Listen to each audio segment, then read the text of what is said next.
Cuando recibí el mensaje aquella noche de jueves, mi corazón se detuvo por un segundo. Era Sofía, mi hija, después de más de un año de silencio absoluto. «Mamá, ¿vamos a cenar el martes? Te extraño». Leí esas palabras una y otra vez, con las manos temblorosas, sin poder creerlo. ¿Cómo podía un pequeño texto iluminar toda la oscuridad que se había instalado en mi vida desde que ella decidió que yo ya no merecía su amor?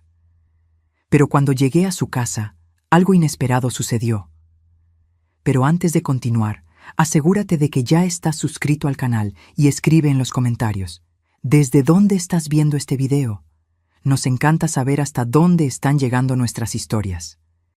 Mi nombre es Carmen, tengo 58 años y hace exactamente un año mi única hija decidió excluirme de su vida. No hubo una gran pelea, ningún momento definitivo que pueda señalar como el principio del fin. Fue un distanciamiento gradual, silencioso, hasta que un día las llamadas dejaron de ser contestadas y los mensajes quedaron sin respuesta. El dolor de perder a un hijo que todavía está vivo es algo que no sé explicar. Es como si una parte de ti siguiera respirando y sonriendo en otro lugar, pero ya no te reconociera. Pasé noches tratando de entender qué hice mal, buscando en mis recuerdos el momento exacto en que perdí su cariño. ¿Fue después de que su esposo, Rodrigo, entró en nuestras vidas? ¿Fue cuando cuestioné algunas decisiones financieras que estaban tomando? ¿O tal vez fue aquel almuerzo dominical en Ciudad de México, cuando mencioné que creía que estaba perdiendo demasiado peso, luciendo enferma, y Rodrigo respondió por ella que yo debería cuidar de mi propia salud? Ahora, con el mensaje iluminando la pantalla de mi celular, me sentía como alguien que estaba perdida en el desierto y de repente avistaba agua. Desesperada, sedienta, sin cuestionar si podría ser un espejismo. Los días hasta el martes se arrastraron como nunca. Me cambié de ropa 5 veces antes de salir. Me puse el vestido verde que ella me había regalado en el último cumpleaños en el que aún éramos cercanas. Me maquillé, intentando ocultar las marcas que la soledad había dejado en mi rostro. Tomé el auto y conduje hasta el fraccionamiento privado donde vivían, la casa que ayudé a comprar cuando todavía era bienvenida. Estacioné frente a la reja a las 19:45, 15 minutos antes de la hora acordada. No quería llegar tarde y darle cualquier motivo para que se arrepintiera de la invitación. El jardín de la entrada estaba diferente, más sobrio, con menos flores. Recordé cuando plantamos juntas las hortensias azules, que ahora ya no existían. Respiré hondo, me arreglé el cabello en el espejo retrovisor y abrí la puerta del auto. Fue entonces cuando algo extraño sucedió. Mientras caminaba hacia la puerta, vi a Socorro, el ama de llaves que trabajaba para Sofía desde hace años, corriendo en mi dirección. Su rostro estaba contraído en una expresión que mezclaba miedo y urgencia. Miró hacia atrás varias veces, como si verificara que no estaba siendo observada, antes de acercarse a mi auto. «Doña Carmen», susurró su voz temblorosa, «no entre ahí. Por favor, váyase lo más rápido posible». Me quedé paralizada, sin entender. «¿Qué está pasando, Socorro? ¿Sofía está bien?» «No se trata de ella», respondió Socorro, con los ojos desorbitados. «Es sobre usted. Por favor, confíe en mí. No es seguro». Antes de que pudiera hacer más preguntas, ella miró nuevamente hacia la casa y retrocedió. «Necesito volver antes de que se den cuenta. Váyase, doña Carmen, váyase». Y con eso corrió de vuelta a la casa, dejándome congelada en la acera, con el corazón latiendo tan fuerte que podía oírlo en mis oídos. ¿Qué estaba pasando? ¿Por qué Socorro parecía tan aterrorizada? ¿Y por qué mi hija, que no hablaba conmigo desde hace más de un año, de repente me había invitado a cenar? Volví al auto como si estuviera en trance. Mis piernas se movían automáticamente, mientras mi mente intentaba procesar la advertencia. Me senté, cerré las puertas con seguro y encendí el motor, pero no arranqué. Algo dentro de mí, Tal vez el mismo instinto que me hizo sobrevivir a un matrimonio abusivo durante 15 años antes de finalmente encontrar el coraje para divorciarme, me decía que me quedara a observar. Desde el asiento del conductor, tenía una visión directa del comedor a través de las ventanas. Las cortinas estaban abiertas, como si esperaran que yo mirara. Durante unos minutos, la casa permaneció en silencio, las luces tenues, como si no hubiera nadie. Y entonces, de repente, todo se iluminó. Una por una, las luces se encendieron como si alguien hubiera estado esperando que yo me fuera para poder continuar con sus planes. 2 personas que nunca había visto antes aparecieron en el comedor. Un hombre de traje oscuro y una mujer sosteniendo una carpeta. Después de ellos, Rodrigo entró, hablando por celular, gesticulando como si diera instrucciones importantes. Y finalmente, Sofía apareció, vestida formalmente, con una expresión seria que nunca había visto antes. Aquello claramente no era una cena entre madre e hija. Era una reunión, cuidadosamente planeada. Mientras observaba, Socorro apareció brevemente en la ventana. Nuestras miradas se encontraron por un segundo, y ella negó con la cabeza sutilmente. Ese pequeño gesto me dijo todo lo que necesitaba saber. Váyase. Pero no podía. Necesitaba entender qué estaba sucediendo. Apagué las luces del auto y continué observando. Rodrigo se acercó a la mesa, tomó algunos papeles y se los entregó a Sofía. Ella los miró, firmó algo y sonrió. Una sonrisa fría que no reconocí como la de mi hija. En ese momento, sentí un nudo en el estómago. No era solo preocupación o confusión, era miedo. Un miedo primitivo, visceral, que me decía que esa casa, donde un día fui feliz con mi hija, ahora representaba algún tipo de peligro. Y lo más doloroso, mi propia hija parecía estar en el centro de todo esto.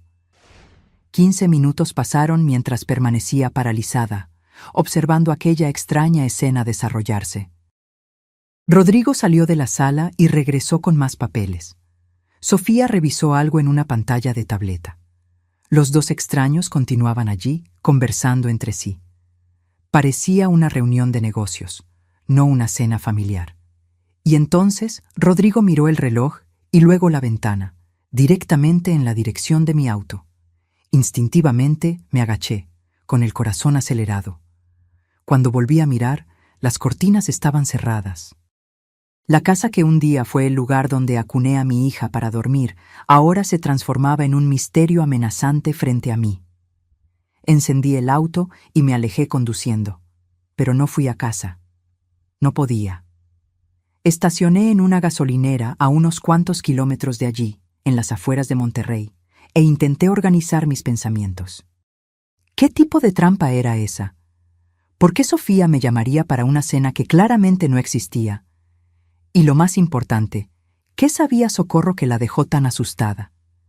Tomé mi celular y miré nuevamente el mensaje de Sofía. Las palabras parecían diferentes ahora. Solo nosotras 2.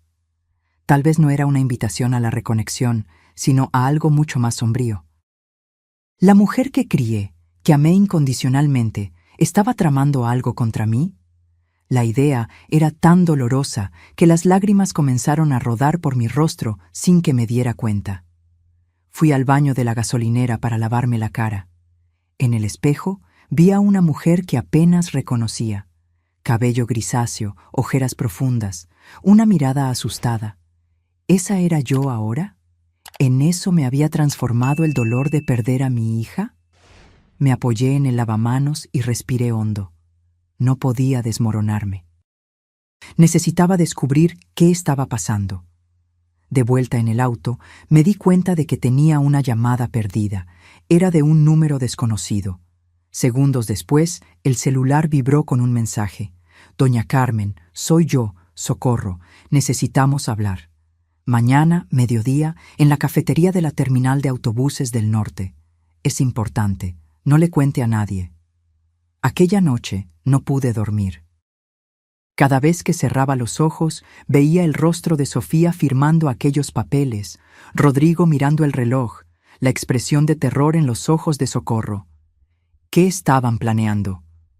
¿Y por qué mi propia hija estaría involucrada en algo contra mí? Cuando el sol comenzó a salir, yo todavía estaba despierta, sentada en el balcón de mi pequeño apartamento, mirando la ciudad de Guadalajara que despertaba.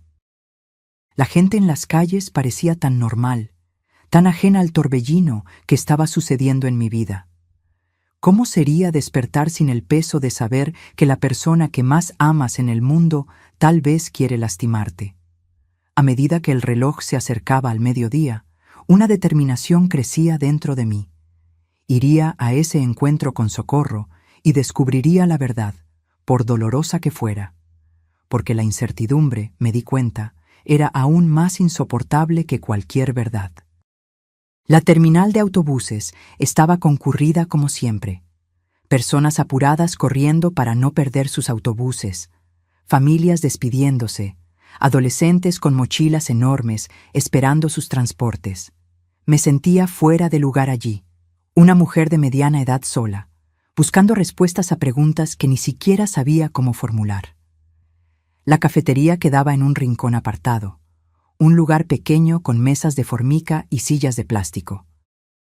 Elegí una mesa desde donde podía ver la entrada y pedí un café que sabía que no podría beber. Mi estómago estaba hecho un nudo. A las 12:10, Socorro entró. Estaba vestida con sencillez, una chaqueta oscura y un pañuelo cubriendo parcialmente su rostro. Sus ojos se movían nerviosamente, examinando cada rincón del lugar antes de dirigirse a mi mesa. «Doña Carmen», susurró, sentándose rápidamente. «Gracias por venir». «Socorro, por el amor de Dios, dígame qué está pasando», imploré, sosteniendo sus manos temblorosas sobre la mesa. «¿Por qué me impidió entrar ayer? ¿Qué está tramando Sofía?» Ella miró a los lados, como si temiera ser observada, y bajó aún más la voz. «No es solo Sofía, doña Carmen. Es Rodrigo. Él está controlando todo». Un escalofrío recorrió mi espalda. Desde el principio, nunca confié completamente en Rodrigo. Había algo en él, una frialdad calculadora detrás de la sonrisa encantadora. Pero Sofía estaba tan enamorada que nunca quiso escuchar mis preocupaciones. «¿Controla cómo?», pregunté. Socorro respiró hondo. «Hace meses que veo cosas raras sucediendo en esa casa. El señor Rodrigo, él aísla a Sofía. Primero fueron las amigas, luego la familia. Usted fue la última en ser alejada». «Pero fue Sofía quien dejó de hablarme», argumenté, confundida. «No, doña Carmen.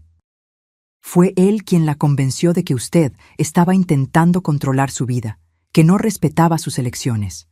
Él distorsiona todo. Hace que Sofía crea que todos están en su contra, que solo él la protege».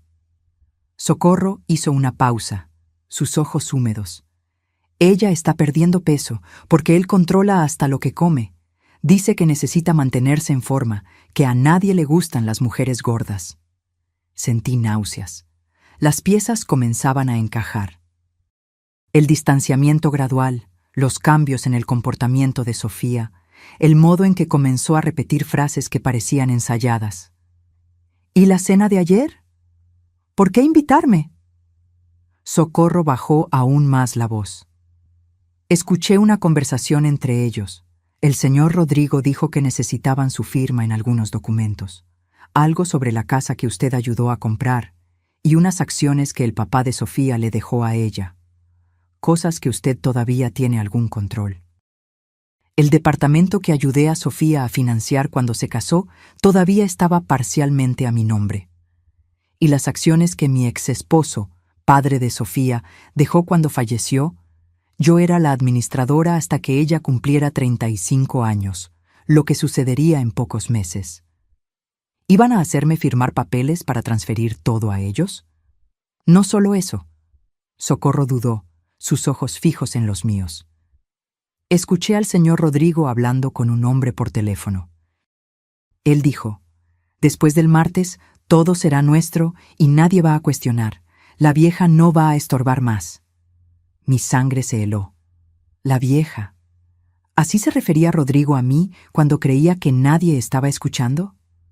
La idea de que mi yerno y mi propia hija estuvieran conspirando para tomar mis bienes era devastadora. Pero había algo más en las palabras de Socorro, algo que ella no estaba diciendo. Hay más, ¿verdad, Socorro? Ella asintió lentamente, una lágrima rodando por su rostro. Doña Carmen, creo que querían lastimarla. Escuché a Rodrigo hablar sobre un accidente, que sería fácil hacer parecer que usted resbaló en las escaleras después de beber vino en la cena. La cafetería comenzó a girar a mi alrededor.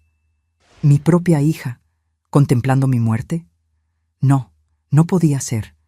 Eso era demasiado insano.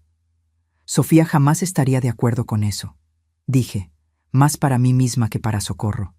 La Sofía ya no es la misma, doña Carmen. Él la manipula. Ella hace todo lo que él manda. Es como si estuviera hipnotizada. Me quedé en silencio, intentando procesar todo aquello. Parte de mí quería negar, decir que era imposible, pero otra parte sabía que Socorro no tendría razón para inventar algo tan horrible. ¿Por qué me está contando esto, Socorro? ¿Por qué arriesgarse así? Sus ojos se encontraron con los míos, llenos de determinación. Porque Sofía era una buena muchacha antes de él. Yo la vi crecer, ¿recuerda? Trabajé para ustedes desde que ella tenía 12 años. Y porque... Su voz se quebró. Porque mi hermana murió en manos de un hombre como el señor Rodrigo. Un hombre que controlaba todo, que la aisló de todos, que la hizo creer que el mundo era un lugar terrible y que solo él podía protegerla. Sentí un nudo en la garganta.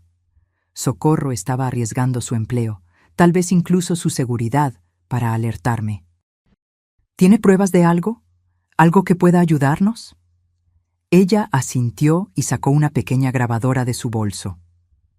Grabé algunas conversaciones y tomé fotos de documentos que encontré en su oficina. Están preparando todo para después del martes. Testamentos, transferencias, todo. Tomé la grabadora con manos temblorosas. Socorro, ¿se da cuenta de que esto es criminal? Necesitamos ir a la policía. No, ella exclamó asustada. Aún no. El señor Rodrigo tiene amigos en la policía. Siempre menciona lo fácil que es hacer que las cosas desaparezcan cuando se conoce a la gente correcta. Entonces, ¿qué hacemos? Socorro se inclinó hacia adelante.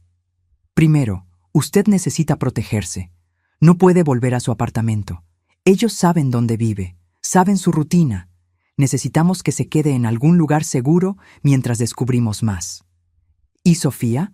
No podemos simplemente dejarla con él. Yo la estaré vigilando, doña Carmen. Si él intenta cualquier cosa... Ella no completó la frase, pero vi la preocupación en sus ojos. Por ahora lo importante es mantenerla a usted a salvo. Miré por la ventana de la cafetería, a las personas que pasaban, ajenas al terror que estaba viviendo. ¿Cómo podría simplemente desaparecer? Abandonar mi vida, mi casa, mi trabajo en la pequeña librería que administraba en Puebla. ¿Y cómo podría dejar a Sofía atrás, incluso si ella estaba involucrada en algo tan terrible contra mí? Tengo una prima que vive en el interior, dijo Socorro. En San Miguel de Allende. Podemos decir que usted fue a visitarla. Nadie buscará allí. La idea de huir, de esconderme, era casi tan aterradora como las revelaciones que acababa de escuchar. ¿Pero qué más podía hacer? ¿Y si intento hablar con Sofía? ¿Sola, sin Rodrigo? Tal vez ella... Doña Carmen, Socorro interrumpió con firmeza en la voz. Usted no entiende. Ella no la va a elegir a usted. No ahora. Él tiene control total sobre ella. Las palabras de ella me golpearon como un puñetazo. La verdad que no quería enfrentar. Yo ya había perdido a mi hija. No cuando dejó de hablarme hace un año, sino mucho antes, cuando ese hombre entró en nuestras vidas y comenzó a tejer su tela de manipulación. Iré a casa de su prima, decidí finalmente, pero no para esconderme, para pensar, para planear cómo vamos a salvar a Sofía. Socorro asintió, visiblemente aliviada. Es lo mejor, doña Carmen. Yo sigo vigilando aquí y la mantengo informada. Vamos a sacar a Sofía de esta situación. Cuando salimos de la cafetería, el mundo parecía diferente, más amenazante. El sol del mediodía ya no calentaba, y los rostros de las personas alrededor parecían máscaras escondiendo intenciones desconocidas. Estaba a punto de dejar atrás todo lo que conocía, huyendo de un peligro que venía de la persona que más amaba en el mundo. Miré una última vez a Socorro antes de separarnos. Cuídese, y cuide a mi hija. Siempre, doña Carmen. Caminé hacia mi auto, sintiendo el peso de la grabadora en el bolsillo de mi chaqueta. Aquel pequeño objeto contenía la verdad que podría destruir a mi familia para siempre, pero también podría ser la llave para salvar a mi hija de un monstruo que la estaba consumiendo por dentro. La casa de la prima de Socorro quedaba en un pequeño pueblo a unas 3 horas de la ciudad, cerca de San Miguel de Allende. Era un lugar simple, de calles de tierra y personas que aún dejaban las puertas sin llave por la noche. Albertina, una señora de unos 70 años, me recibió como si fuéramos viejas amigas, sin hacer muchas preguntas, cuando Socorro explicó vagamente que yo necesitaba un lugar para quedarme por unas semanas. Cualquier amiga de Socorro es mi amiga también, dijo, mostrándome el cuarto del fondo de la casa, con una cama de hierro y cortinas floreadas que me recordaban a la casa de mi abuela. Quédese el tiempo que necesite. En aquella primera noche, sentada en la terraza bajo un cielo estrellado que nunca se veía en la ciudad, intenté poner mis pensamientos en orden. Escuché las grabaciones que Socorro me había dado y examiné las fotografías de los documentos. Cada prueba era más perturbadora que la anterior. Rodrigo había, meticulosamente, creado un esquema para apropiarse no solo de las acciones que pertenecían a Sofía, sino también de propiedades que estaban a mi nombre. Había un testamento falsificado, con mi supuesta firma, dejándolo todo a Sofía en caso de mi muerte.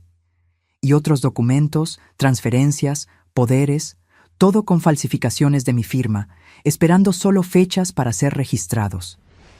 Pero lo más aterrador era escuchar la voz de mi propia hija en aquellas grabaciones. Sí. Una voz que apenas reconocía, mecánicamente concordando con Rodrigo, repitiendo frases ensayadas sobre cómo yo siempre la controlé, cómo yo nunca la apoyé, cómo yo merecía quedarme sola. Era como escuchar las palabras de él saliendo por la boca de ella, como si él fuera un ventrílocuo y ella, su marioneta. A la mañana siguiente, tomé mi celular para llamar a Ricardo, mi abogado y amigo de toda la vida, pero dudé. ¿Y si Rodrigo estaba monitoreando mis llamadas? ¿Y si descubría dónde estaba?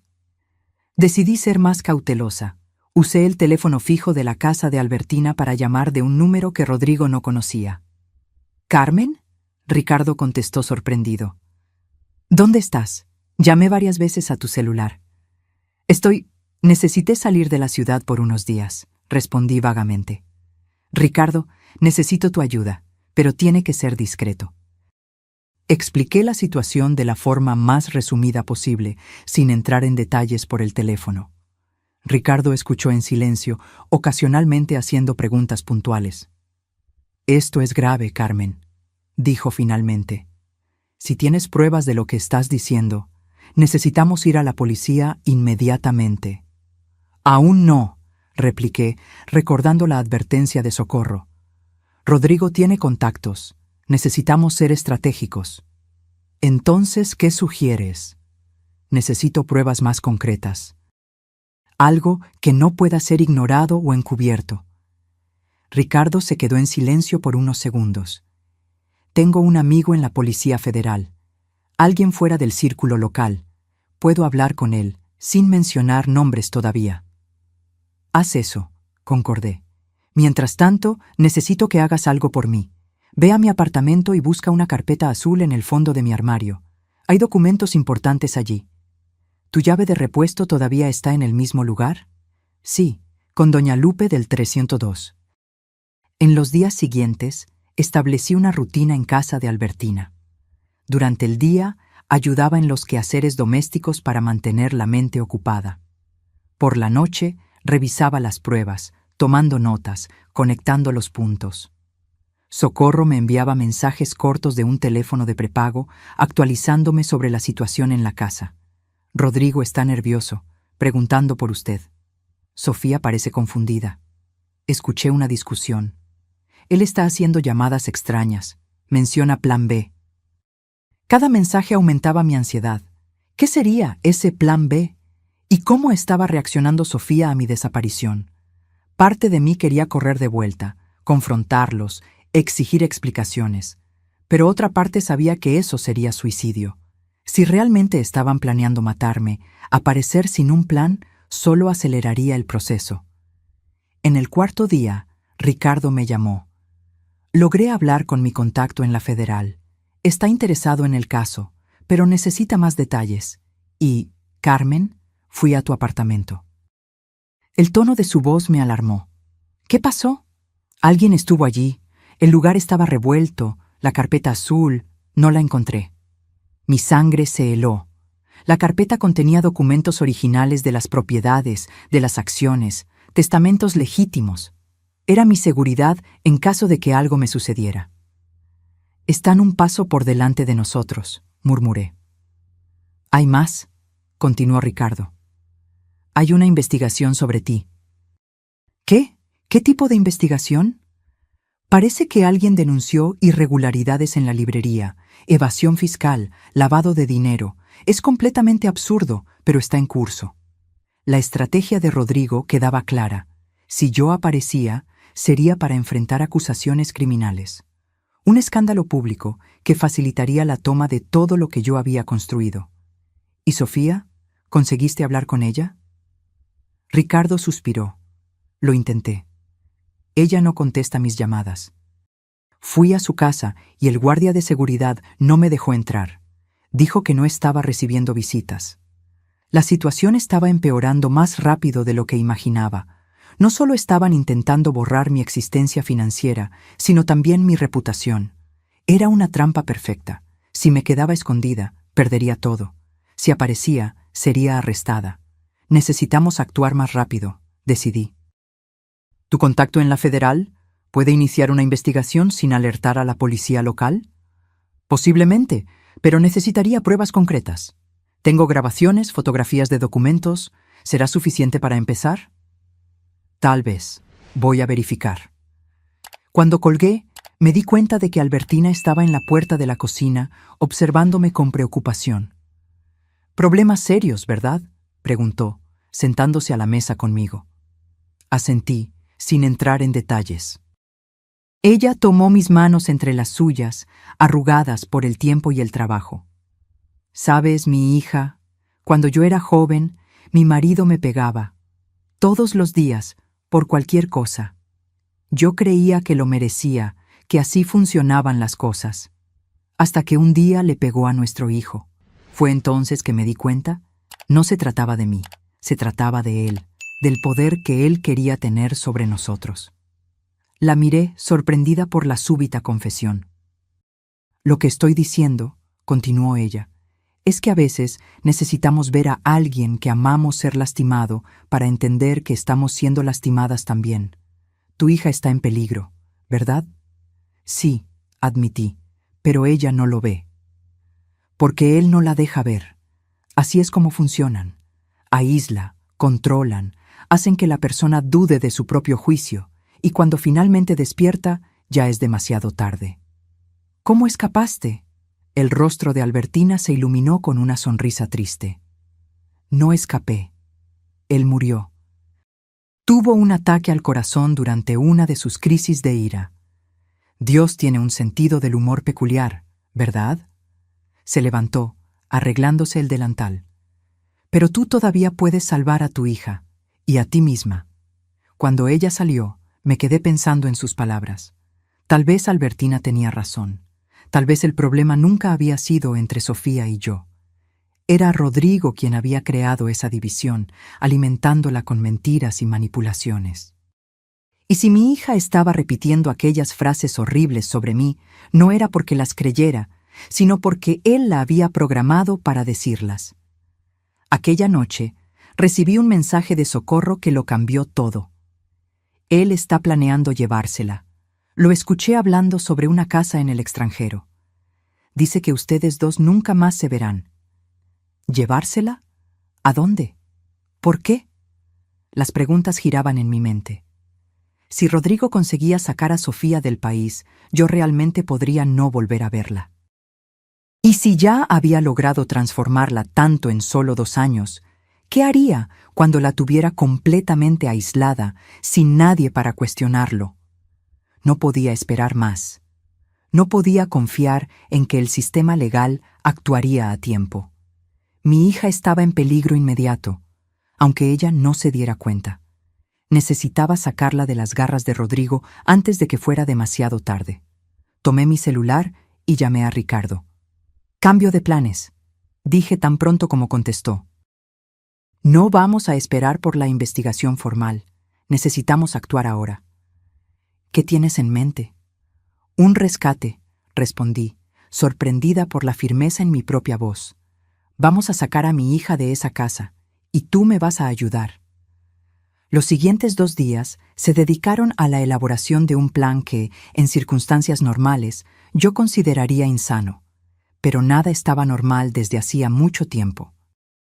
Ricardo, inicialmente reacio, terminó concordando en que no podíamos esperar por el lento proceso legal, especialmente con la amenaza de Rodrigo de llevar a Sofía fuera del país. «Entiendes que esto podría salir mal de muchas maneras, ¿verdad?», me advirtió durante una de nuestras conversaciones por el teléfono de prepago que Albertina me prestó. «Entiendo», respondí, «pero quedarme quieta mientras mi hija desaparece para siempre sería mucho peor». Ricardo tenía contactos. Uno de ellos era Carlos, un ex policía que ahora trabajaba como investigador privado en Tijuana. Otro era Denise, psicóloga especializada en víctimas de relaciones abusivas. Los dos acordaron ayudar, más por amistad a Ricardo que por creer en mi historia. Pero eso no importaba. Lo que yo necesitaba eran personas competentes, no convicción. El plan era relativamente simple. Necesitábamos crear una situación donde Sofía estuviera sola, sin Rodrigo, por tiempo suficiente para que pudiéramos hablar con ella. Socorro sería crucial para esto. Ella nos informaría cuando Rodrigo saliera de casa, preferiblemente por algunas horas, y entonces actuaríamos. «¿Y si ella no quiere ir con ustedes?», preguntó Carlos durante nuestra reunión en la pequeña fonda en la carretera, a medio camino entre Guadalajara y el pueblo donde me escondía. «Ella no necesita querer», explicó Denise. «En casos de manipulación psicológica severa, la víctima raramente reconoce su situación. Nuestra misión es crear una interrupción en el control, permitir que ella piense por sí misma, aunque sea por unas horas». «¿Y si él regresa mientras estamos allí?», cuestioné, sintiendo un escalofrío en la espalda solo de pensar en la posibilidad. «Estaré preparado», respondió Carlos, sin elaborar, pero su tono me hizo creer que él sabía cómo lidiar con hombres como Rodrigo. La oportunidad surgió 3 días después. Socorro me envió un mensaje a las 9 de la mañana. «Él va a Cancún hoy, reunión de negocios, vuelo a las 11 horas, vuelve solo por la noche, ella se quedará en casa sola». Mi corazón se disparó. Era ahora o nunca. Encontré a Ricardo, Carlos y Denise en el punto acordado, una gasolinera a 10 minutos de la casa de Sofía. Ricardo parecía nervioso, constantemente mirando el reloj. Carlos estaba calmado, casi indiferente, como si estuviéramos allí solo para un café casual. Denise revisaba sus notas, probablemente preparando el abordaje psicológico. «Recuerden», dijo ella, «Sofía probablemente se resistirá. Puede gritar, llorar, acusarnos de estar en su contra. Eso es normal.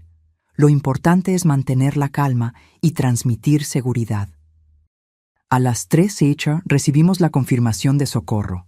Rodrigo había salido y el avión ya había despegado. Era nuestra señal. El camino hasta la casa de Sofía se hizo en silencio tenso. Cada persona en el auto parecía inmersa en sus propios pensamientos. Yo intentaba imaginar cómo sería volver a ver a mi hija después de tanto tiempo, y en circunstancias tan extrañas. Llegamos al fraccionamiento. Carlos, usando un uniforme de repartidor y cargando una caja falsa, logró que el guardia de seguridad abriera la reja sin cuestionar. Una vez dentro, condujimos lentamente hasta la casa. Socorro nos esperaba en el jardín trasero, lejos de las vistas de los vecinos. Ella está en la sala de estar, informó, visiblemente nerviosa. Viendo la televisión. No está bien. Apenas salió del cuarto en los últimos días. ¿Alguna señal de Rodrigo?, preguntó Carlos. Ninguna. Él llamó hace media hora para verificar si ella estaba en casa. Es lo que siempre hace. Llama cada hora cuando está fuera. Entonces tenemos cerca de 30 minutos antes de la próxima llamada, calculó Ricardo. Necesitamos ser rápidos. Entramos por la puerta trasera, que Socorro dejó sin llave. La casa estaba silenciosa, excepto por el sonido bajo de la televisión que venía de la sala. Caminé al frente, mi corazón latiendo tan fuerte que pensé que se podría escuchar. Y entonces, después de más de un año, vi a mi hija. Sofía estaba sentada en el sofá, envuelta en una manta, a pesar del calor del día. Estaba tan delgada que casi no la reconocí.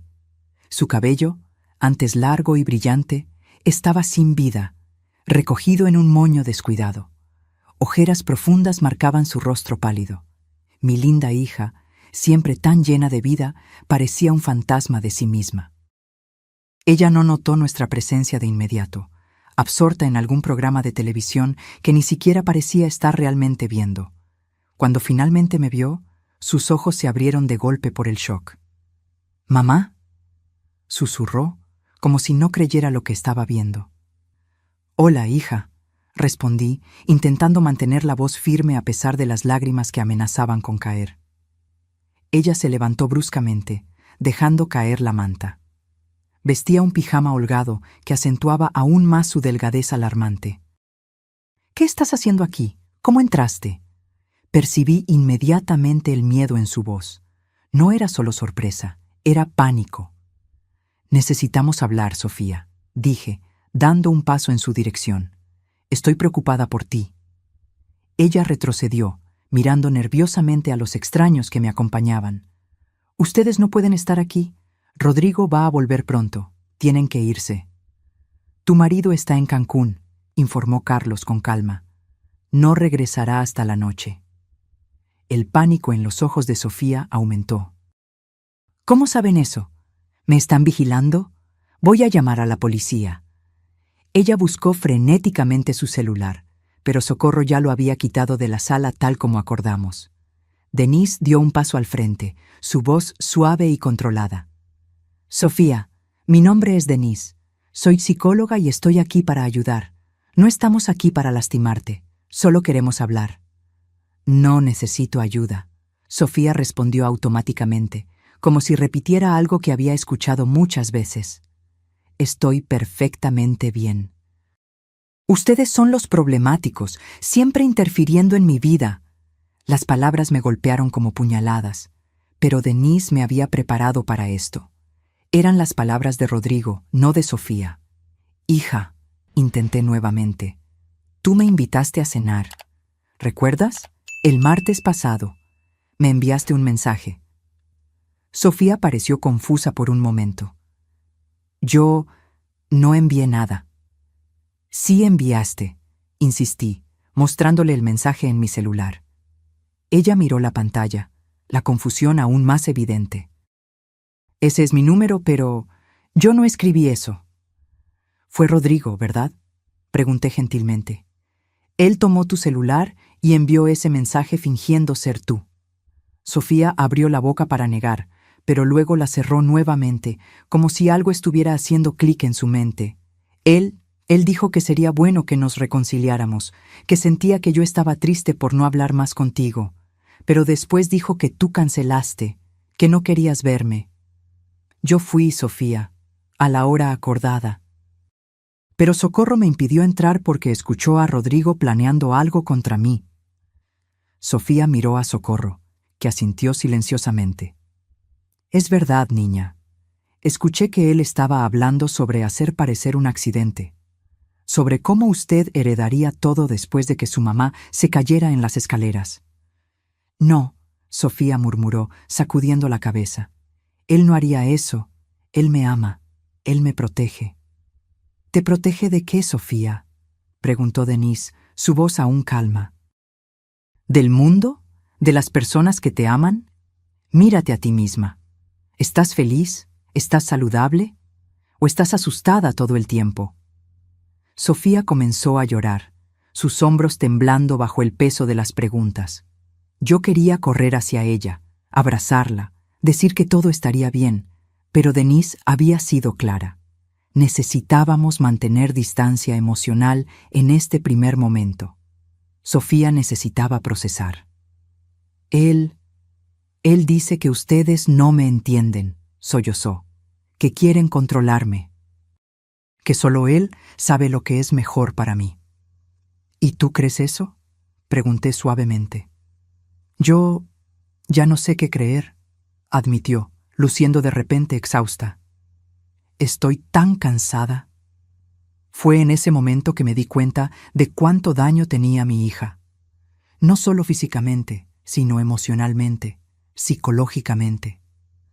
Rodrigo había destruido sistemáticamente su confianza, su sentido de la realidad, su conexión con el mundo. Y yo había permitido que esto sucediera, manteniéndome distante cuando debería haber luchado más. Sofía, dijo Denise, no necesitas decidir nada ahora. Solo te pedimos que vengas con nosotros por unas horas, para hablar en un lugar neutral, sin la influencia de Rodrigo. Él se pondrá furioso si salgo, murmuró, el miedo evidente en su voz. ¿Él controla a dónde vas?, preguntó Carlos, su tono profesional, pero sus ojos revelando indignación. Sofía dudó, como si percibiera por primera vez lo absurdo de la situación. Él dice que es por mi seguridad, que hay personas que quieren hacernos daño. ¿Personas como tu madre?, cuestionó Ricardo, hablando por primera vez. Sofía me miró, y vi algo en sus ojos que no veía desde hacía mucho tiempo. Duda, no sobre mí, sino sobre las mentiras que había creído. Él dijo que tú querías alejarme de él porque estabas celosa. Porque yo tenía un matrimonio perfecto y tú fracasaste en el tuyo. Respiré hondo, sintiendo el dolor de esas palabras, pero entendiendo que no eran realmente de ella. Sofía, tu padre y yo nos separamos porque él me engañaba. Tú lo sabes, y yo nunca, jamás, quise nada más que tu felicidad. Si Rodrigo te hiciera feliz de verdad, yo sería la primera en apoyarte. Pero él no te hace feliz, ¿verdad?, continuó Denise, aprovechando el momento de vulnerabilidad. Estás cada vez más aislada, más delgada, más asustada. Las lágrimas de Sofía fluían libremente ahora. Él dice que estoy gorda, que nadie va a quererme si no me cuido, que debo agradecer que él me acepte así. Mi corazón se partió al escuchar eso. Mi linda hija, siempre tan segura de sí misma, reducida a dudar incluso de su apariencia. Sofía, dijo Socorro, acercándose cautelosamente. El señor Rodrigo no es quien usted piensa.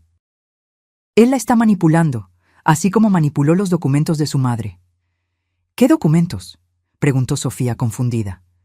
Ricardo sacó de su carpeta algunas copias de las falsificaciones que Socorro había fotografiado. Estos, tu firma y la de tu madre, forjadas, parte de un plan para tomar el control de las propiedades, de las acciones, de todo. Sofía examinó los papeles, la confusión dando lugar al shock. Esta es mi firma, pero yo nunca firmé estos documentos. Y esta es mi firma, añadí, en documentos que nunca vi. De repente, el teléfono fijo de la casa sonó, haciéndonos saltar a todos. El reloj en la pared marcaba 13:30, la hora de la llamada de verificación de Rodrigo. Es él, susurró Sofía, el pánico regresando. Si no contesto, contesta, orientó Denise. Actúa normalmente, di que está todo bien. Sofía dudó, mirándonos a todos, claramente dividida. Finalmente, con manos temblorosas, contestó el teléfono. «Hola, amor», dijo, intentando sonar casual, pero su voz estaba tensa. «Sí, estoy en casa». «No, nada diferente». «Sí, estoy siguiendo el plan alimenticio». «No, ninguna visita». Hizo una pausa, mirándonos con creciente alarma. «No, no estoy escondiendo nada». «Sí, estoy sola. Solo Socorro está aquí». Otra pausa, más larga. «Rodrigo, no estoy mintiendo. Por favor, no hables así. No, no estoy llorando». La desesperación en su voz era palpable. Rodrigo claramente percibía que algo andaba mal, incluso por teléfono. «Necesitamos irnos ahora», murmuró Carlos, percibiendo la situación.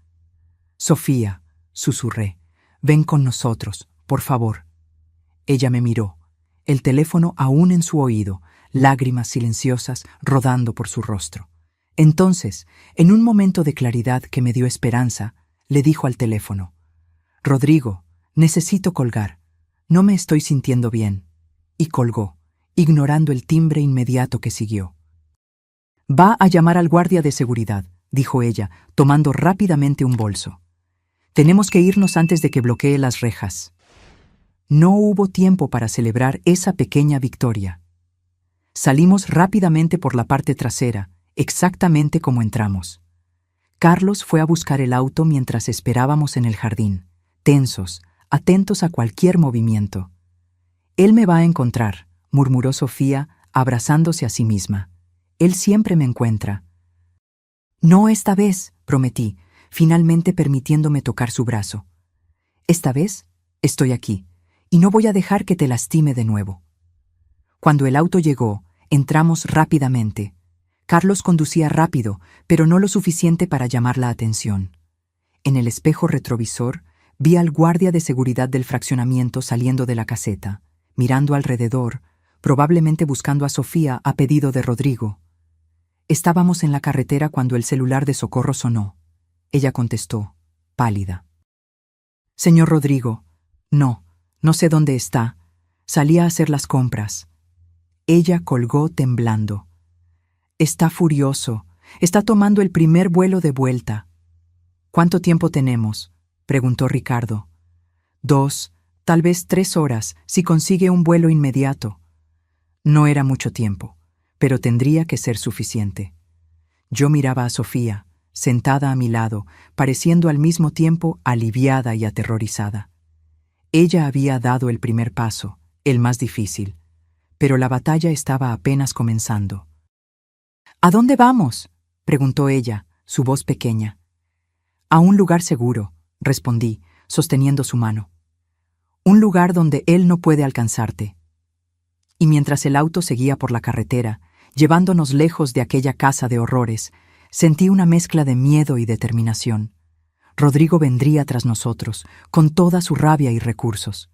Pero yo no retrocedería. No esta vez. Mi hija me necesitaba, y yo estaría allí por ella, sin importar el costo. El lugar seguro era una pequeña quinta perteneciente a la familia de Carlos, a unos 100 kilómetros de la ciudad. Era lo suficientemente aislada para darnos privacidad, pero lo bastante cerca de la civilización para no quedarnos completamente vulnerables. La casa principal era simple, con 3 cuartos, una sala amplia y una cocina rústica. Sofía permaneció en silencio durante la mayor parte del viaje. Ocasionalmente, tomaba el celular, que Socorro le había devuelto antes de salir, y miraba la pantalla, pero no contestaba a las constantes llamadas de Rodrigo. Cada vez que el teléfono sonaba, ella se encogía como si esperara un golpe físico. «Podemos apagarlo», sugirió Denise gentilmente. «No necesitas escuchar su voz ahora». Sofía dudó, pero terminó entregándole el aparato a Denise, que lo apagó y lo guardó en su bolso. Cuando llegamos a la quinta, ya estaba anocheciendo. El cielo tenía aquel color púrpura que antecede a la oscuridad total y las primeras estrellas comenzaban a aparecer. «Vamos a entrar», dijo Carlos, estacionando el auto cerca de la terraza. Nadie nos siguió, pero es mejor no quedarnos expuestos. La casa estaba limpia, pero con aquel olor característico de lugares que quedan cerrados por mucho tiempo. Carlos encendió las luces y verificó rápidamente las habitaciones, garantizando que estábamos realmente solos. Ricardo fue a la cocina a preparar café, mientras Denise condujo a Sofía hasta el sofá de la sala, hablándole en voz baja, probablemente usando técnicas para calmarla. Me quedé parada en medio de la sala, observando a mi hija, todavía intentando procesar que ella estaba realmente allí, que habíamos logrado sacarla de aquella casa.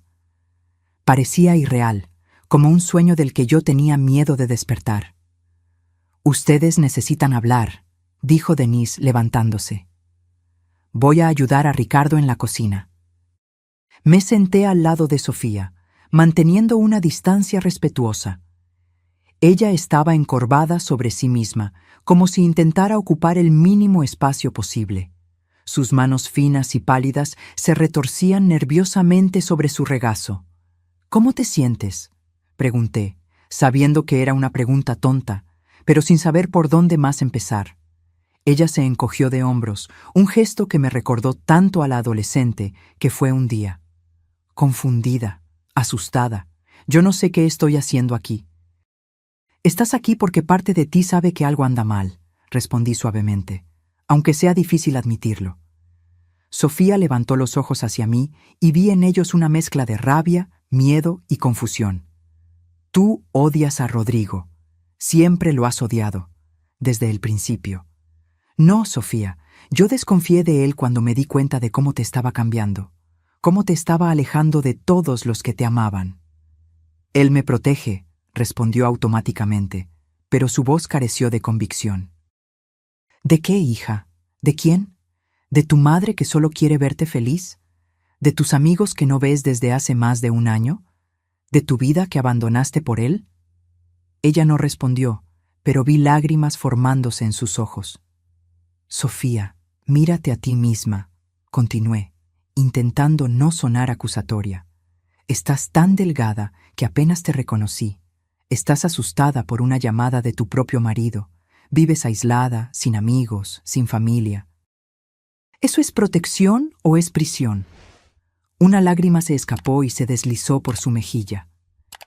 Él dice que es para mi bien, que yo era ingenua, que las personas querían aprovecharse de mí».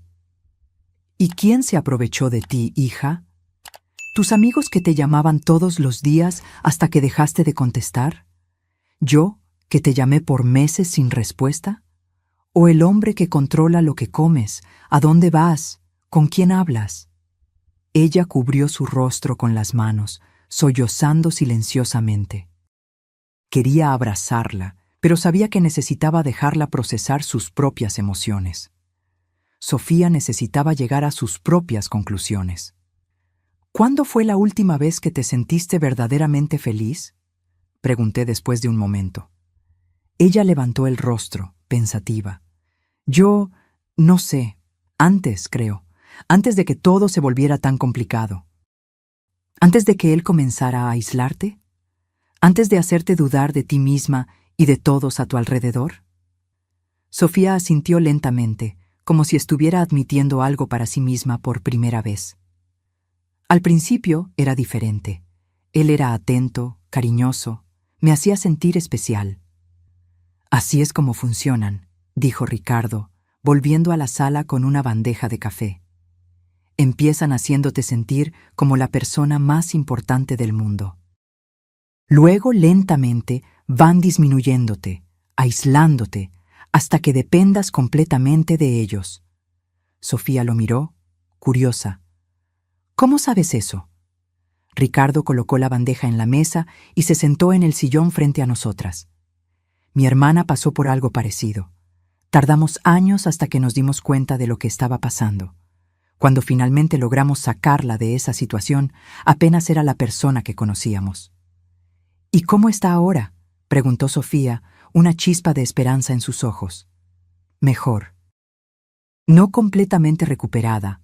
Dudo que alguien se recupere totalmente de ese tipo de abuso, pero está viviendo de nuevo. Tiene amigos, trabaja, sonríe, cosas simples que parecían imposibles antes». La palabra abuso hizo que Sofía se encogiera. Él nunca me pegó, murmuró. El abuso no es solo físico, Sofía, explicó Denise, uniéndose a nosotros. El control, la manipulación, el aislamiento, el gaslighting, todo eso son formas de abuso. ¿Gaslighting?, repitió Sofía confundida.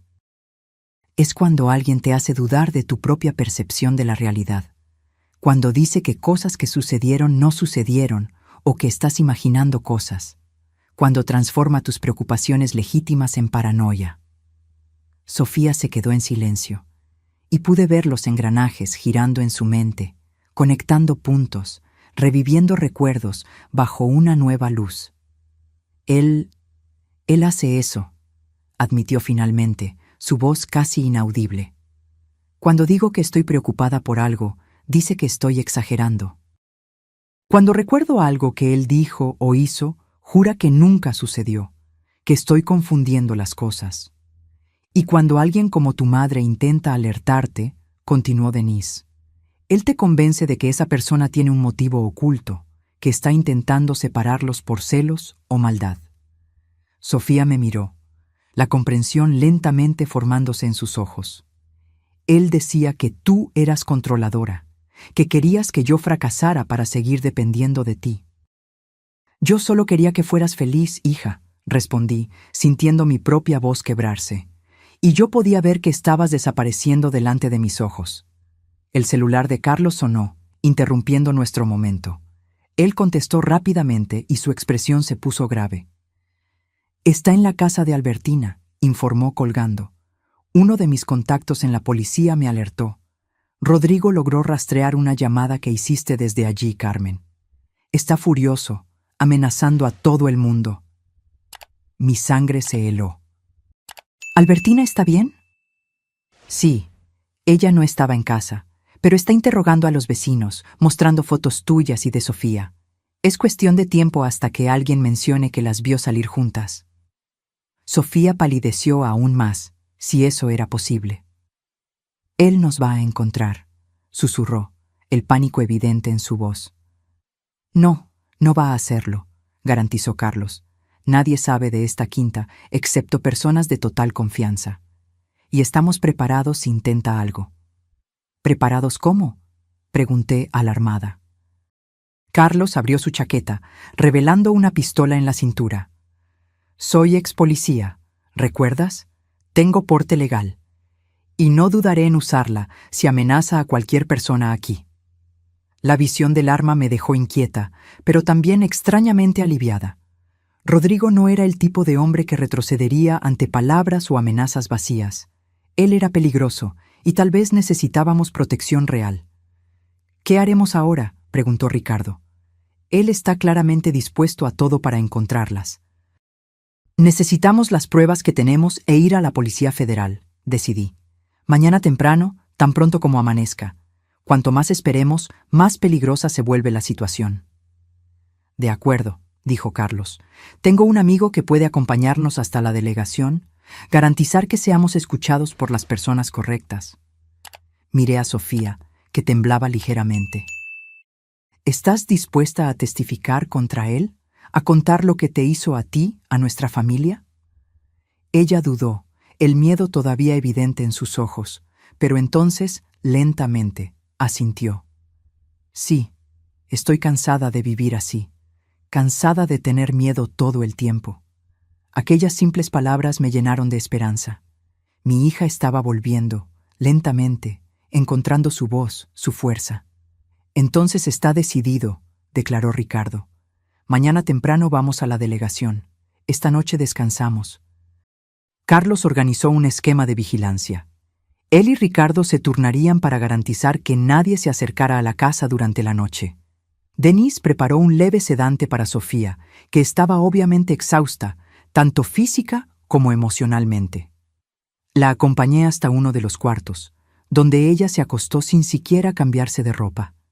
Me senté a su lado en la cama, observando su rostro cansado. «¿Mamá?», murmuró, ya medio somnolienta debido a la medicina. «¿Sí, cariño?». «Lo siento mucho. Por todo. Por creerle a él en lugar de confiar en ti. Acaricié su cabello, como hacía cuando era pequeña. No fue tu culpa, hija. Hombres como Rodrigo son especialistas en manipulación. No tenías cómo saberlo. Debería haberme dado cuenta, insistió, sus ojos cerrándose. Debería haber visto las señales. Shh, susurré. Descansa ahora. Mañana tendremos tiempo para hablar de todo eso. Ella tomó mi mano, apretándola débilmente. No me dejes, mamá. Por favor. Nunca más, prometí, sintiendo lágrimas en los ojos. Nunca más te dejaré sola. Me quedé a su lado hasta que se durmió completamente, su respiración volviéndose profunda y regular. Mirándola así, vulnerable y exhausta, renové silenciosamente mi promesa. Nadie más lastimaría a mi hija. Nadie la haría sentir pequeña o insignificante de nuevo. Ni Rodrigo, ni cualquier otro hombre. Cuando estuve segura de que ella estaba durmiendo profundamente, salí silenciosamente del cuarto. En la sala encontré a Ricardo, Carlos y Denise, conversando en voz baja. «¿Cómo está ella?», preguntó Denise. «Durmiendo», respondí, sintiéndome súbitamente exhausta. «La medicina hizo efecto rápido». «Ella necesita ese descanso», dijo Denise. «Su cuerpo y mente han estado en estado de alerta constante durante mucho tiempo. Es agotador vivir bajo ese tipo de tensión». Me senté con ellos, aceptando una taza de café que Ricardo me ofreció. «¿Qué creen que va a pasar mañana?», pregunté. «Si todo sale bien, Rodrigo será citado para prestar declaración», explicó Carlos. «Con las pruebas que tenemos, las grabaciones, los documentos falsificados, el testimonio de Sofía y Socorro, hay una buena chance de que consigamos una orden de protección inmediata». «¿Y si no funciona?», cuestioné, el miedo volviendo a consumirme. «Vamos al plan B», respondió Ricardo. «Tengo contactos en otros estados. Podemos conseguirles un lugar seguro para que se queden hasta que resolvamos todo legalmente». La idea de huir, de esconderme con Sofía en algún lugar distante, no era ideal, pero yo haría cualquier cosa para mantenerla a salvo. Conversamos por un tiempo más, refinando detalles del plan para el día siguiente, hasta que el cansancio finalmente me venció. Denise me acompañó hasta otro cuarto, garantizando que yo también descansara. «Fuiste muy valiente hoy», dijo, mientras yo me acostaba. Salvar a alguien de una relación abusiva es una de las cosas más difíciles y peligrosas que se pueden hacer. «Ella es mi hija», respondí simplemente. «Yo haría cualquier cosa por ella». Denise sonrió con gentileza. «Descansa ahora. Mañana será un día importante». Cuando ella salió, me quedé mirando el techo, intentando organizar mis pensamientos. Tantas cosas habían sucedido en los últimos días. Mi vida había dado un vuelco desde aquel mensaje de texto que recibí el jueves. Parecía que hacía una eternidad. Me dormí pensando en Sofía, en la niña sonriente que fue, en la mujer fuerte que yo sabía que ella podría ser nuevamente. Soñé con días más simples, cuando éramos solo nosotras dos contra el mundo, después de que su padre se fue. Días de risas en la cocina, de películas en el sofá, de confidencias tarde en la noche. Me desperté sobresaltada con el sonido de vidrio rompiéndose. Por un momento me quedé desorientada, sin saber dónde estaba. Entonces la memoria volvió en un flash, la quinta, el rescate de Sofía, el plan para el día siguiente. Me levanté rápidamente, el corazón latiendo fuerte. El reloj digital en la mesita de noche marcaba 3:17 de la mañana. La casa estaba silenciosa, excepto por voces amortiguadas que venían de la sala. Salí del cuarto cautelosamente, siguiendo por el pasillo oscuro. Las voces se volvieron más claras. Una de ellas era de Carlos, tensa y baja. La otra, mi sangre se heló, era Rodrigo. «¿Dónde están?», la voz de él exigía, con una frialdad que me erizó. «Ya dije que no sé de qué está hablando», respondió Carlos, su voz controlada pero firme. «No me tome por idiota», Rodrigo gruñó. «Sé que Carmen se llevó a mi esposa, sé que ustedes están ayudando, y sé que ellas están aquí». Me detuve en la esquina del pasillo, escondida en las sombras. Desde mi posición podía ver parcialmente la sala. Carlos estaba de pie, bloqueando el camino de Rodrigo. Su mano estaba cerca de la cintura, donde yo sabía que cargaba la pistola. Rodrigo estaba de espaldas a mí, pero su postura era agresiva, intimidante. «Usted está invadiendo una propiedad privada», dijo Carlos todavía calmo. «Sugiero que se vaya antes de que llame a la policía». Rodrigo se rió, un sonido frío y cruel. «¿La policía? ¿De verdad cree que van a creerles a ustedes? Tengo amigos en la delegación. Ellos saben que mi esposa está pasando por problemas psicológicos, que su madre está explotando eso para alejarla de mí». Mi corazón se disparó. Rodrigo ya había preparado el terreno, construyendo una narrativa que nos hacía parecer las villanas de la historia. Típico de un abusador, siempre anticipándose, siempre controlando la narrativa.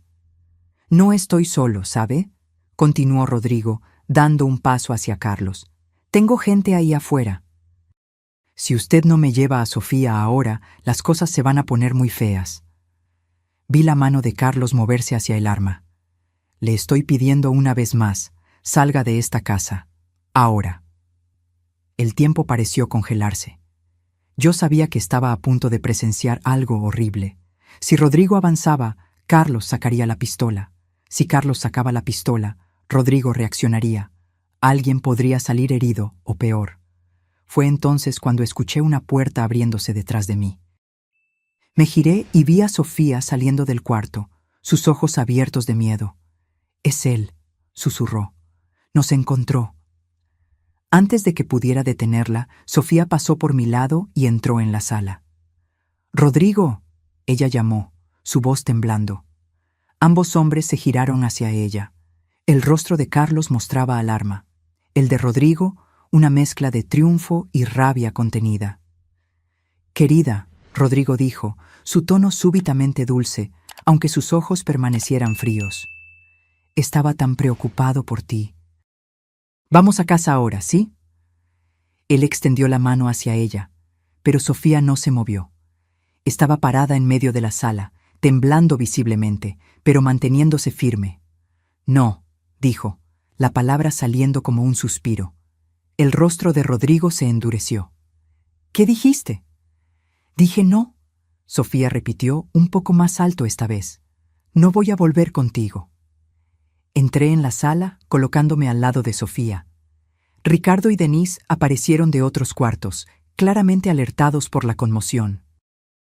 «Usted escuchó a mi hija», dije, mirando directamente a Rodrigo. «Ella no va a ninguna parte con usted». Rodrigo nos encaró, su mirada yendo de Sofía a mí, a los otros en la sala. Por un momento pensé que iba a atacar. Entonces, inesperadamente, sonrió. «Está bien», dijo él, retrocediendo un paso. «Si es así como quieren jugar». Se metió la mano en el bolsillo y sacó un celular. Marcó un número y habló brevemente. «Están aquí, todas ellas». Antes de que cualquiera de nosotros pudiera reaccionar, luces brillantes inundaron las ventanas de la sala. Faros de auto. Muchos autos. Como dije, Rodrigo continuó, su sonrisa aumentando. «No vine solo». Carlos corrió hasta la ventana y espió por una rendija en la cortina. «Maldición», murmuró. «Hay al menos 3 autos allá afuera, y aquel es un coche de policía». Mi corazón se hundió. ¿Cómo Rodrigo nos había encontrado? ¿Cómo había conseguido traer a la policía a su lado tan rápidamente? «¿Ves?», Rodrigo dijo dirigiéndose a Sofía. «Todos saben que tu madre te está manipulando, que ella te secuestró para alejarte de mí. Están aquí para llevarte a casa, donde perteneces». Sofía lo miró, el miedo claro en sus ojos, pero algo más también, determinación. «No», ella dijo de nuevo, su voz más firme esta vez. «No voy contigo, nunca más».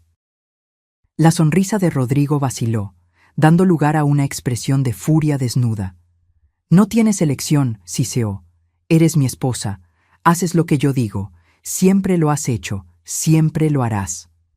En ese momento, hubo un golpe fuerte en la puerta. «¡Policía! ¡Abran!». Ricardo me lanzó una mirada desesperada. «¿Qué hacemos?» «Tenemos las pruebas», recordó Denise. «Las grabaciones, los documentos. No estamos haciendo nada malo aquí». «Pero, ¿acaso nos escucharán?», cuestioné, el pánico comenzando a crecer. Si Rodrigo ya los convenció de que somos los villanos, Carlos tomó una decisión rápida. «Vamos a abrir. Si intentamos resistir, solo va a empeorar todo». Él fue hasta la puerta y abrió. 2 policías uniformados entraron, seguidos por un hombre de traje que presumimos ser un detective.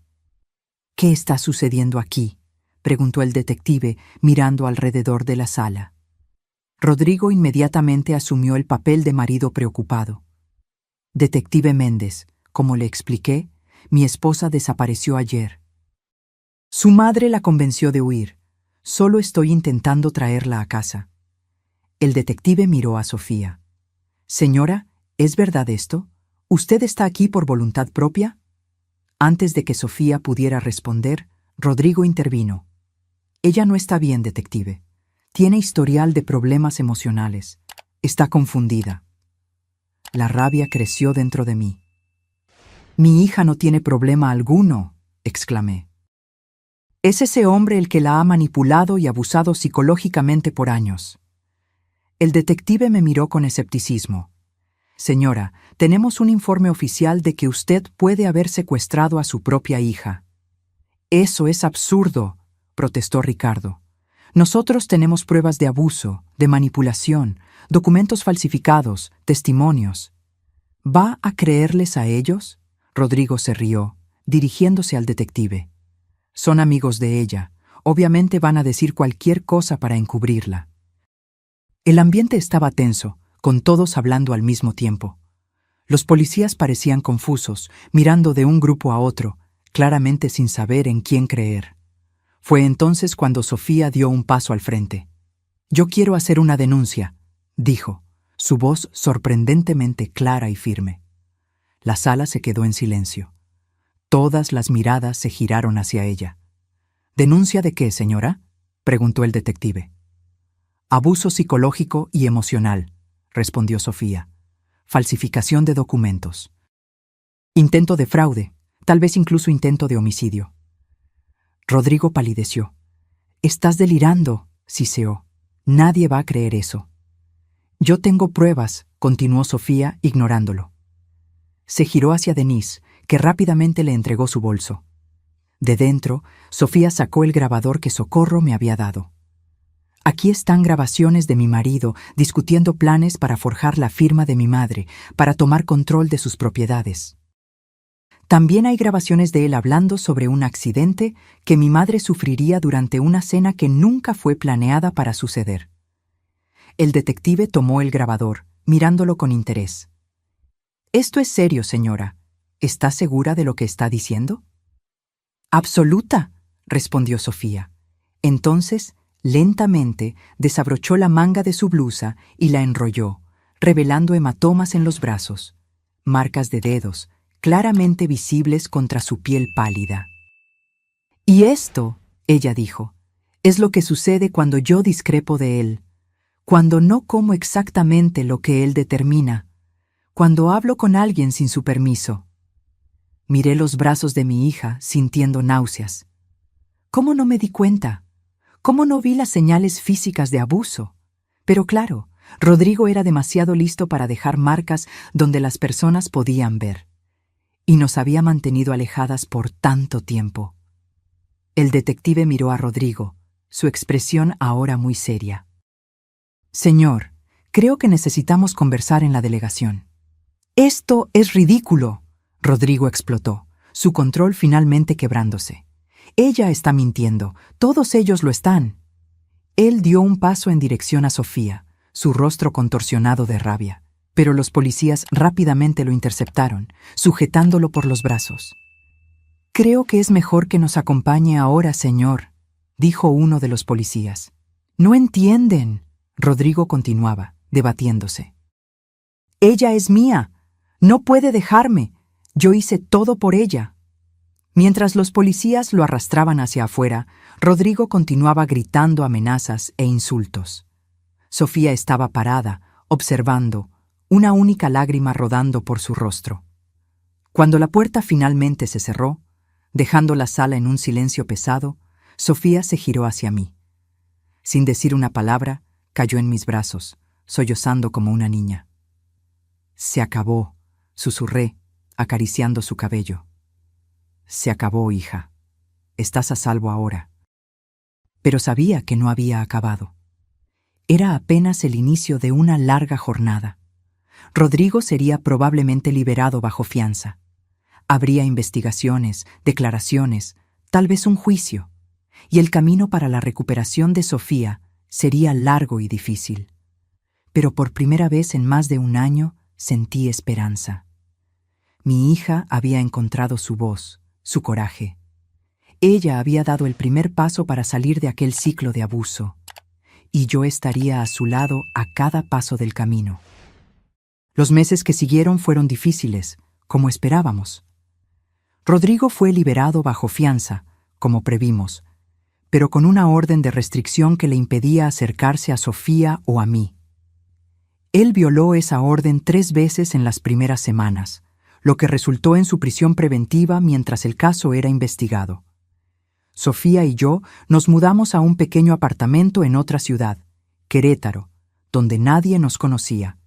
Empezar de cero no fue fácil, pero era necesario. Cada día veía pequeñas señales de que mi hija estaba volviendo a ser quien era antes de que Rodrigo entrara en nuestras vidas. Las primeras semanas fueron las más difíciles. Sofía alternaba entre momentos de claridad y fuerza y periodos de duda profunda, donde llegaba a cuestionar si había hecho lo correcto al dejar a Rodrigo. ¿Y si él tiene razón?, murmuró cierta noche, sentada en el balcón de nuestro nuevo apartamento, mirando las estrellas. ¿Y si no consigo vivir sin él? Viviste sin él durante 25 años antes de conocerlo, respondí gentilmente. Y eras una persona increíble, independiente, llena de sueños y planes. Ya no recuerdo a esa persona, ella admitió, su voz casi un susurro. Yo me acuerdo, dije, sosteniendo su mano. Y voy a ayudarte a encontrarla de nuevo. Sofía comenzó terapia con Denise, que se ofreció a atenderla gratuitamente hasta que estuviéramos establecidas financieramente. En las sesiones, ella lentamente desenterraba las capas de manipulación y abuso que Rodrigo había construido a su alrededor. A cada revelación, mi corazón se rompía un poco más. Cómo él controlaba lo que ella comía, insistiendo en que estaba gorda cuando en realidad estaba peligrosamente delgada. Cómo él verificaba su celular diariamente, borrando mensajes de amigos y familia, a veces respondiendo como si fuera ella para alejar a las personas. Cómo él la convenció, gradualmente, de que yo era tóxica, controladora, celosa de la felicidad de ellos. Le creí, me dijo un día, llorando en mis brazos. Le creí cuando dijo que tú estabas intentando separarnos porque estabas celosa. ¿Cómo pude ser tan ciega? Los manipuladores son especialistas en distorsionar la realidad, expliqué, repitiendo lo que Denise nos había enseñado. Encuentran pequeñas inseguridades y las explotan, transformándolas en muros que te separan de las personas que te aman. Ricardo se encargó del proceso legal. La investigación reveló mucho más de lo que esperábamos. Rodrigo no solo había forjado firmas en documentos, había creado un esquema elaborado para transferir no solo las propiedades y acciones de Sofía, sino también las mías, a cuentas en el extranjero. Había evidencia de otros crímenes financieros, involucrando a otros socios que él había manipulado a lo largo de los años. Es un depredador en serie, explicó Ricardo, mostrándonos los informes. Ustedes no fueron las primeras víctimas, pero espero que sean las últimas. Cuando el caso finalmente fue a juicio, 6 meses después de aquella noche en la quinta, Sofía estaba lo suficientemente fuerte para testificar. La observé en el tribunal, contando su historia con una claridad y firmeza que trajeron lágrimas a mis ojos. Ella ya no era la mujer frágil y asustada que rescatamos de aquella casa. Rodrigo fue condenado por múltiples acusaciones, incluyendo fraude, falsificación, abuso psicológico e intento de estafa. La sentencia: 15 años sin posibilidad de libertad condicional en los primeros 8. Cuando salimos del tribunal aquel día, Sofía respiró hondo, mirando el cielo azul sobre nosotras. «Es extraño», dijo. «Todavía lo amo, de alguna forma distorsionada. Es como si una parte de mí aún quisiera creer que todo lo que vivimos fue real, que él realmente se preocupaba». «Lo que tú sentiste por él fue real», respondí. «El problema es que lo que él sentía por ti no era amor, era posesión, y hay una diferencia enorme entre los dos». Ella asintió lentamente. «Voy a necesitar tiempo para desaprender todo lo que él me enseñó, para confiar de nuevo, en los otros y en mí misma. Tienes todo el tiempo del mundo, hija, y no estás sola en esa jornada». 5 años han pasado desde aquella noche en la quinta. 5 años de cura, de reconstrucción, de redescubrimiento. Sofía concluyó su maestría y ahora trabaja en un centro de apoyo a víctimas de violencia doméstica en Oaxaca. Yo continúo con la librería, que se convirtió no solo en un negocio, sino en un espacio de acogida y concientización. Rodrigo cumple su pena, sin derecho a contacto con nosotras. Ocasionalmente, recibimos noticias sobre él a través de Ricardo, que mantiene un ojo en el caso.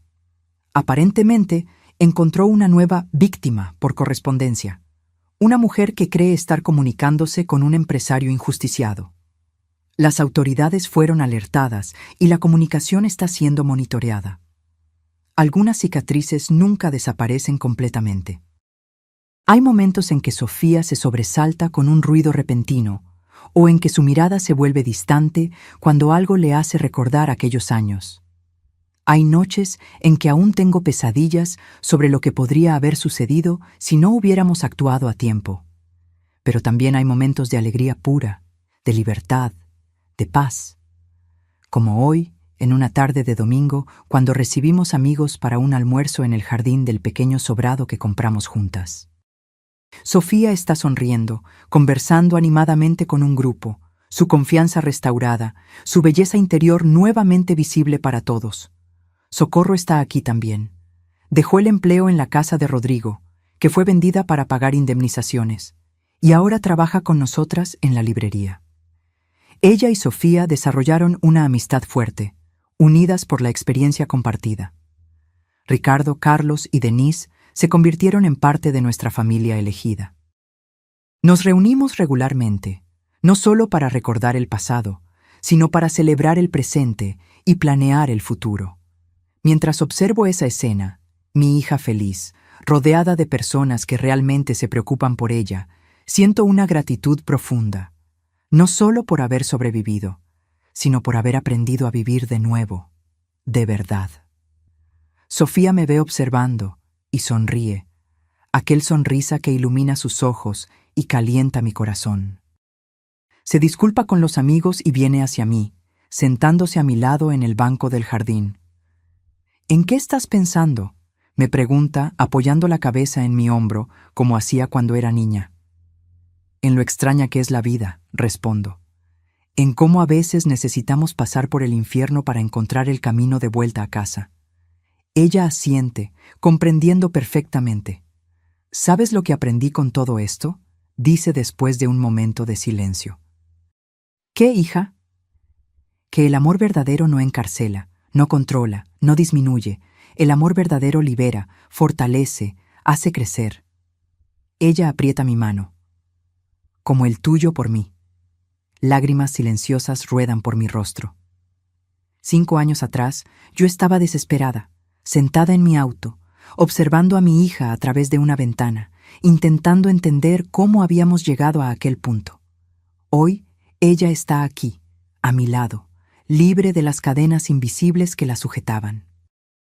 Y yo estoy aquí, testimoniando el milagro de su recuperación, sabiendo que, por más oscura que sea la noche, siempre, siempre hay una oportunidad de comenzar de nuevo cuando el amanecer llega. «¿Mamá?», Sofía dice, interrumpiendo mis pensamientos. ¿Sí? Gracias por nunca rendirte conmigo. Beso su frente suavemente. Eso es lo que hacen las madres, hija. Ellas jamás se rinden. Y mientras el sol comienza a ponerse en el horizonte, lanzando tonos dorados sobre nuestro pequeño jardín y las personas que amamos, sé que finalmente estamos en casa. No en un lugar físico, sino en aquel espacio seguro que creamos la una para la otra, donde el amor es genuino, el respeto es mutuo y la libertad es valorada por encima de todo. Algunas historias no tienen finales felices. La nuestra casi fue una de ellas. Pero gracias al coraje, a la persistencia y al amor verdadero, aquel que respeta, que fortalece, que libera, logramos reescribir nuestro destino. Y esa es la mensaje que compartimos con todas las Sofías y Carmenes que encontramos. Nunca es demasiado tarde para reescribir tu historia. Nunca es demasiado tarde para escapar de las sombras y caminar hacia la luz. Nunca es demasiado tarde para volver a casa. Ahora, si te gustó esta historia, haz clic en suscribirte y dime en los comentarios qué parte te dejó con la boca abierta. Y no olvides hacerte miembro para tener acceso a videos exclusivos que no publico aquí. Te espero allí.